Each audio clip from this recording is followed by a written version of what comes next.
Well, hello, and welcome to Preparing to Survive and Thrive Homesteading channel with Charlie B. So, what are we up to today?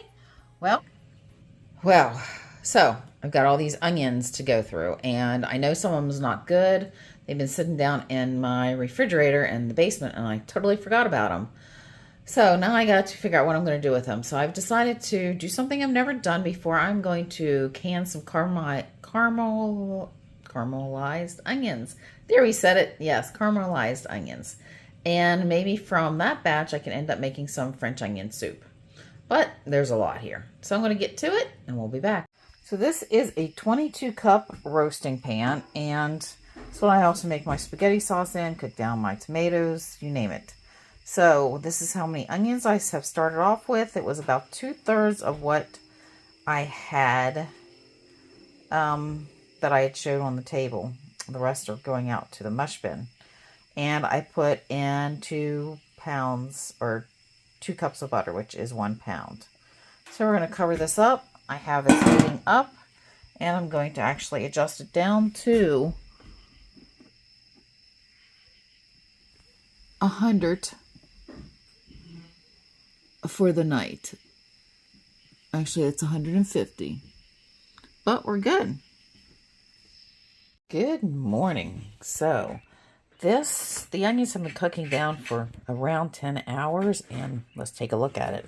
I did get up in the middle of the night and turn the heat up to 250 because it hadn't done anything in like 4 hours, and that's what it's looking like. So it's already cooked down a good bit, and it was completely full. So I'm going to go ahead and give this a stir, and we'll be back.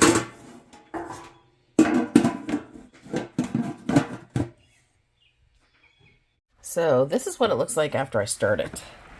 Yes, I am hand holding this camera. I need to set it up on my selfie stick. But it's getting done. But I'm also going to turn it up since I need to use this pan. I want to get this can today. So I'm going to turn it up to about 350 for a little while and stir it often. Keep the lid on because we want to keep some of those juices in. Okay, be back in a little bit. Okay, so let's get to the caramelized onions and get them in the jars. Now, what you're going to see may shock you, but this will change if you just give me a few minutes to explain. When you first open up a lid to show you, everything's going to look very black. It does not look like the beautiful caramelized onions that you see when you make them. Well, my guess is this is oxidation onto that because everything's in there. I don't know exactly the correct terms, but watch what I do. Sorry about the arm. As soon as I start stirring these guys up and bring up what's on the bottom, this is our beautiful, beautiful golden, and these will all mix in. Don't know why that they change colors. I know I have red and yellow and white onions in here, so that could have something to do. I don't know. It's the first time I've ever done these. But we're going to get these beautiful things, as you can see, into some jars. So we'll be back shortly. Oh, they smell so amazing. My family is so looking forward to doing some French onion soup this winter, which I've never made. I've only bought it at restaurants, but we do love it. I do hear it includes wine, though. So, let me get this going.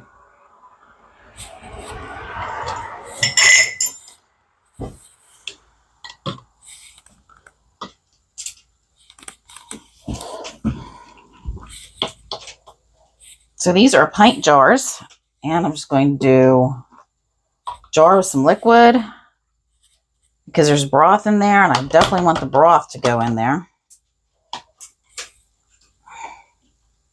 I'm going to fill these up.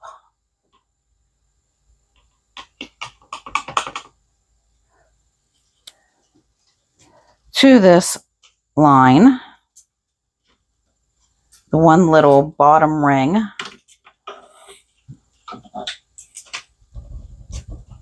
I'm also going to take a knife and push down there to make sure I get all the bubbles out. So just put a knife down in here to make sure that the bubbles are all coming out. Well, this is a little overstuffed, so I'm going to have to take a little bit of it out. And that's okay, because I'm going to also wash off the lid or wipe off the lid with some vinegar water that's on a paper towel. So we are good, it looks like.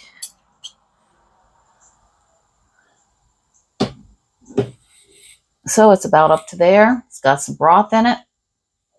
Man, does it smell good. So I'm actually out in my enclosed porch to keep the heat of this stuff from getting inside my house because it's supposed to be really hot tomorrow and Monday. So, but let me get all these done up and then I'll seal a lid on for you. Okay, so you want to take a vinegar rag, which I had already wiped all these off. I just take a jar, I go around the edges like this. Now, remember, this has butter in it, so you definitely want to make sure you clean them up very nicely. First type of lid I'm going to use is my Tattlers. I'm actually going to do 8 of the Tattler and 8 of the regular ball lids. You put the ring around the plastic lid, because that's the seal. And with this, you just, I have to remove this, put it on the table. You just keep your hand right here and you just turn it. You want to make sure that it is spinning. Okay? If it's too much, if it's tighter than that, then it won't seal. It will literally just will not seal. The other one, the ball, you just stick the ball lid on it. They're so much easier. They're also not reusable, supposedly. And you just finger tight them. You do not want to manhandle them. So I'm going to get these all done up and we're going to get them in. The ball will go on the bottom.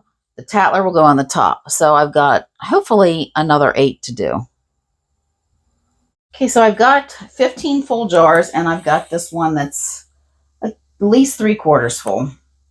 So now I'm going to put this in and I'm going to can it. However, even if it does so, I will put it in the fridge and use it first chance I get. So let's get this all lit up and let's get canning. And these are our finished caramelized onions. We did 16 of them and 15 of them sealed. Very happy. Let's see what one looks like under the light. Ah, there we go. Very pretty. It's going to be good eating. Excuse the mess back there. Okay, well, our caramelized onions are done, and like I said, 15 out of the 16 sealed, so we're ready to go. We're going to start eating them up. So if you like my content, please like, share, and subscribe. Charlie B signing out. I'll be talking with you soon.